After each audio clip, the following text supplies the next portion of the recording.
Yeah. Yeah. There's a Hello. Hello. Technology, gotta love it, man. It's like working, not working here. No, I think it's working. We're all good. Okay. gotta love technology. Hey, Patricia, how can I? I feel like I'm on an echo here. Sir, can you hear me? Or I should put my headphones on. Okay. So that's where all the magic happens over there in your office? This is where all the magic happens. Okay. You know, it's hard for me to put headphones on my hat. I know. See, let's say you gotta get some earbuds. I know. Okay. So hi, Morgan. How are you? I'm awesome. How are you? I am good. I'm good. I'm on the end of a long journey releasing the Future Starts Here, which has been very interesting and exciting. That's awesome. And what season number is this? This is season 2, and we release, actually today now all 8 episodes are live on futurestartshere.com, which goes to AOL. And they're all about awesome. 5 minutes, and it's been great. They're about really all the things that I'm interested in, creativity and technology and science and robots, and it was fun. I mean, it was really great. And I mean, you're doing a new show? Yeah, we've got a show on AOL that'll launch in January called Connected. That's based on an Israeli format that's like sold all around the world. So I'm keeping it in the AOL family in January. That title is very similar to my feature documentary, Connected. I know it is. It's very much in your blood. So when in January does it launch? I think we're trying to figure that out right now. The conversation right now is, are they going to launch in January, or are we going to push it till March? And I think we're waiting on a couple promotional things to see. Awesome. Yeah. So, you know, I mean, it's definitely an exciting time, as I think you would agree, in the documentary film. I mean, that word doesn't even feel like it encapsulates it anymore. No, I agree. I mean, I was just talking with Sawyer. Hi, Sawyer. Can you hear us okay? Are you on there live? I can. I'm on here live. Hey, Morgan. How are you? I'm just on the sidelines here trying to figure out the Q&A, so I'm going to be in the background. Okay. You're here. We're all live, which is very exciting. We were just talking about the difference of releasing our feature documentary Connected in theaters a couple years ago and how much work that was. I mean, as exciting as it was to have a film in theaters, but the amount of people we're able to reach with AOL Originals has just been mind-blowing. I mean, who knows how many people in the end we really reach having an independent documentary in a theater, but, you know, we just hit like over 30 million views for our show this week. That's awesome. And congrats. The amount of time, thank you, but just like the energy we could focus on filmmaking instead of getting the film out into the world, you know, it just, the difference was so huge. I can't even, I mean, the theatrical took up all of our time for a very long time. Yeah, no, you spend years making something, and then you spend like another, you know, months and months and months just, it feels like, promoting it and telling people about it and trying to get them to watch it. And one of the things that I've found to be really valuable about all the work we do with our digital content is the fact that we can make something, you know, we can tweet it out, we can have a quick social media interaction with the audience, and we can move on. And I think that's, for me, it's just been able to free us up and allow us just to focus on the work, which is ultimately what we want to be doing anyway. Yeah, I mean, and I think that immediacy too. I mean, I've been having so much fun doing the shorts, whereas my feature documentary took me like 4 years. Yeah. And just, you know, we have a 6-month timeline, and then just like make all this stuff, and we're releasing, actually last season they released all of our episodes at once, but this time we're kind of slowly having them come out, which has been interesting. But just that immediacy of making something and then feeling the response and starting conversations, I think if I did, do you think if you do another longer film, would you do it, you know, release it on the same day? Like, would it change your release strategy today? I think it depends. It depends on the movie. You know, I mean, when we did the big One Direction movie we made with Sony, I mean, you have this massive media marketing machine behind the film, and it's a global phenomenon. So if you're doing something of that scope and scale, which those movies are very few and far between, I mean, you want to have the push. You want to have the push and the power of a studio behind you. But we're that distribution network. Yeah. That's right. But for like an independent film or something that is, you know, that's very personal, that you're telling a smaller story, I think there's value in day and date. I think there's value in. And I remember when Greatest Movie Ever Sold came out, and when that film premiered, and the week that movie came out, I was on Colbert, I was on Conan O'Brien, and I was on Jimmy Kimmel, all within a period of about 8 days. And when the movie opened, it only opened on 18 screens. So the majority of America couldn't even see the movie after having all that press and all that attention. And it was so frustrating for me. Yeah, it was so frustrating for me. And it's like, it took me making a movie about One Direction to actually have a movie play in my hometown of Beckley, West Virginia. You know, it's like that's what it took. It took that movie, because most movie theaters still won't play documentaries. They still won't play independent films, and it's still an uphill battle. So what places like Netflix have done, what a lot of these digital streaming sites have done by giving you immediate access to content is huge for people like us. Yeah, I just feel like I'm so glad that I'm alive right at this particular moment. Like, 'cause I really feel like I also feel like I watched this great show on the web, and the episodes were all sorts of different lengths. And I thought about, even though I like creative constraints, I did an episode called Creative Bondage that we released last week about how much I love constraints creatively, but I also love seeing filmmakers really have a freedom with, maybe one episode was 8 minutes, the next one was 15 minutes, and I love knowing that there's this whole new freedom to the models of the way that people are making films. Yeah. I mean, how do you think, just moving forward and extrapolating out what we're able to do and share our work, I mean, in 5 years, I just feel like, what do you envision that is going to change? Do you think it's going to keep on opening up new opportunities for documentary filmmakers or any filmmakers? Well, I think what's going to continue to happen is, as you're already seeing, there was a magical thing that happened a few years ago, which was this democratization of production, where suddenly anyone with a camera and a computer and a good idea could make a movie. The barrier of entry and the cost of entry kind of was very much eliminated. Yeah. And then what happened is there was the massive democratization of distribution, where now I could put my film up online, people could see it. Now, though, the problem is there's so much out there. How do you let people know that they can actually go to it and find it?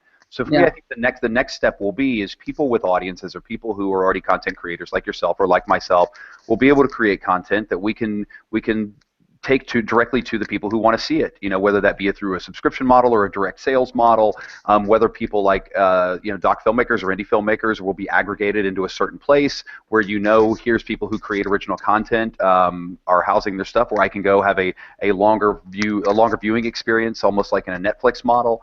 So I think that in 5 to 10 years it'll become infinitely more personal for you and I, and for the people that like to watch the stuff that we get to make.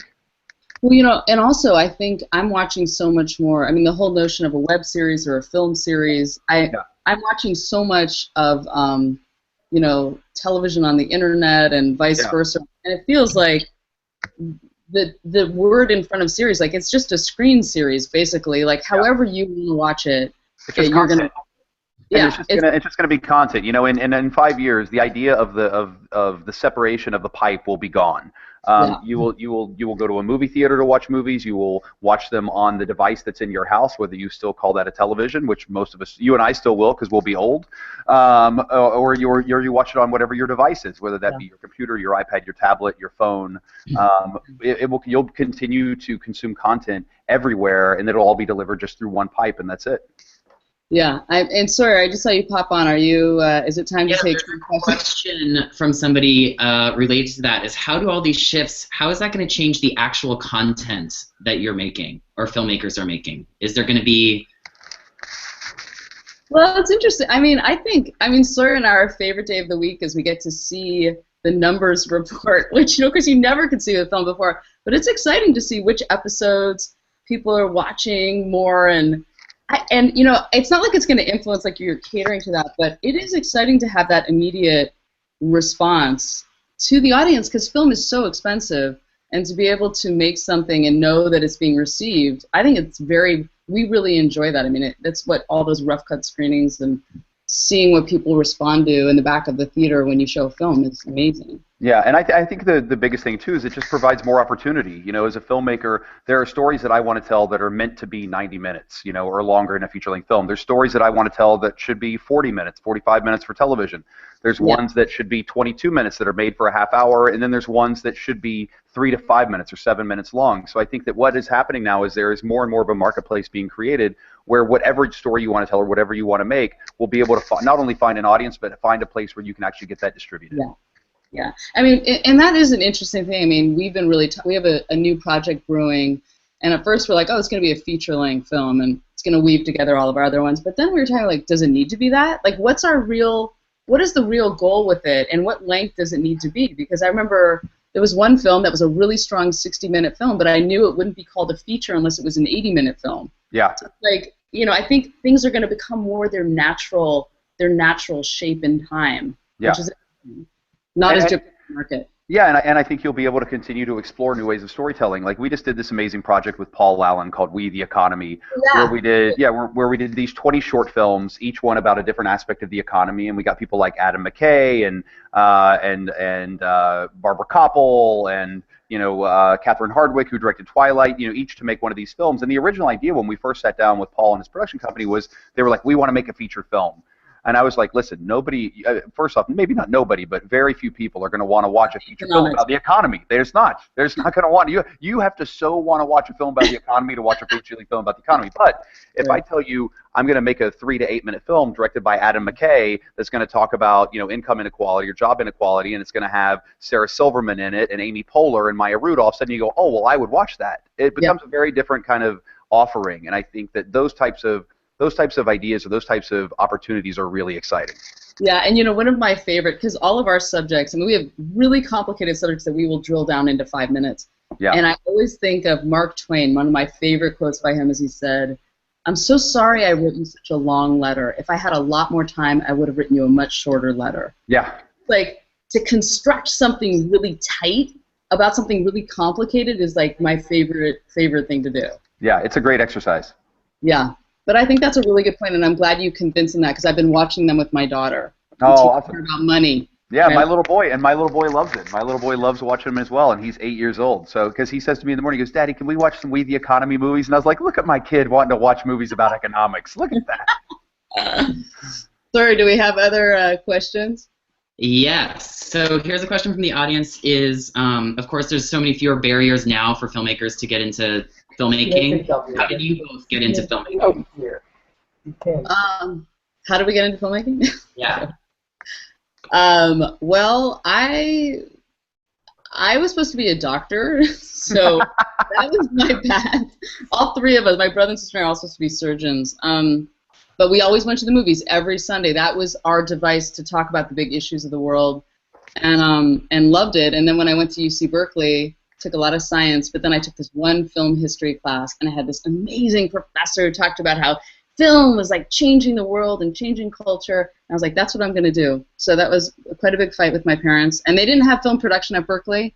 So it was like actually I have an episode called The One Creative Bondage, was all about how not being able to go to film school, I couldn't afford it, was like the best thing that ever happened to me because I made movies by cutting together old movies at Berkeley, and that became my filmmaking style, which is very collage-y. That's how I became a filmmaker. And then the Webby Awards were like this whole other, I was always into tech, so the Webbies was like 10 years of my life. But then now coming back to filmmaking in the last like 10 years, looking at tech and film together is very my sweet spot. So Morgan, how did you get into it? It was basically all I ever wanted to do as a kid. It's I grew up in a house where the arts were very much encouraged by my parents, and I went to film school. I ended up going to NYU and graduating there in '91. And then from there, just like worked on everything I could. I mean, I got out of film school, started working as a schlep, as a PA. I worked on like Woody Allen's Bullets Over Broadway. My very first movie out of college was The Professional, the Luc Besson film, where I was a PA on that movie, and I just slowly worked my way up, doing more and more of my own projects until basically I was able to start my own company. I totally did not know that. So at Berkeley didn't have film production, but I did this summer program at NYU in '91. I would have been there. That would have been the summer that I came. I came at the end of the summer '91. I was there '91 to '93. Okay, so I studied with Arnie Baskin. Oh yeah, Arnie Baskin. I didn't have him, but Arnie Baskin was there forever. Oh, I love Arnie. Yeah, so I was there that one summer, and you made 8 films in 8 weeks or something like that. One day you were the shooter, next day you were the editor. That's how I learned how to the making of it. And that was a great. Cool. NYU was awesome. That's so wild. We could have been in the same class. I know we would have been there. I was like, that was the summer I was driving from California to New York to go to film school. Wow, that's awesome.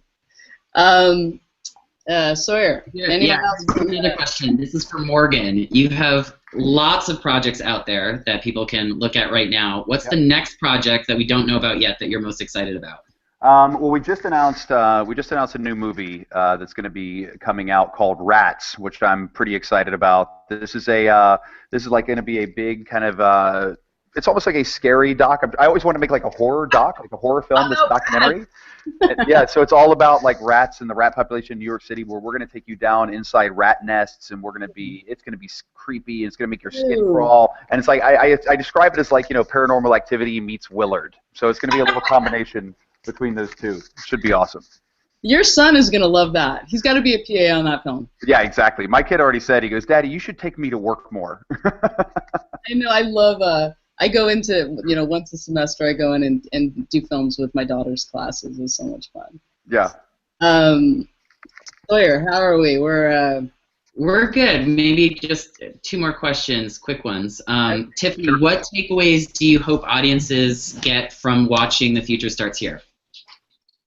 Well, what we really hope to do with the series was make people think, laugh, feel, and question the world we're living in. So, we explore everything from like the neuroscience of daydreaming to the uncanniness of Google Glass to the future and creativity. So, I mean, I really hope that people are so busy and we're just all moving a million miles an hour, and if you can have 5 minutes and experience something that's going to make you question maybe something that you're doing in your life and make you think deeply about it, that would be great. And it's been just a dream. I say it's been a dream project. We have been able to explore all these things that we want to learn more deeply about. So it's been amazing. And Morgan, what's your biggest goal in everything you're putting out there? I mean, I think the biggest thing that we continue to strive for is just authenticity. I believe that the greatest thing we can do is to continue to be authentic to our vision, have authentic voices, have a real specific destination of where we want to go and accomplish with our stuff. And we're launching a channel with Maker that'll come out in probably March called Smartish, which is what I am. I'm smart-ish, and it kind of corners in on everything that I believe, which is if you can make someone laugh, you can make someone listen. I think that through this channel and through the program we're going to create is basically trying to create programming, as Tiffany said, that can make people look at the world around us, but in a way that doesn't feel like medicine and it doesn't feel like a lesson, and hopefully will actually really entertain while also engaging and inspiring people. I was just realizing when you were speaking that's probably, that's what I love about your films, and I think there's a similarity there, is that so many documentaries are amazing and they're not like funny. Yeah. And for me, a lot of them are not. but they're amazing.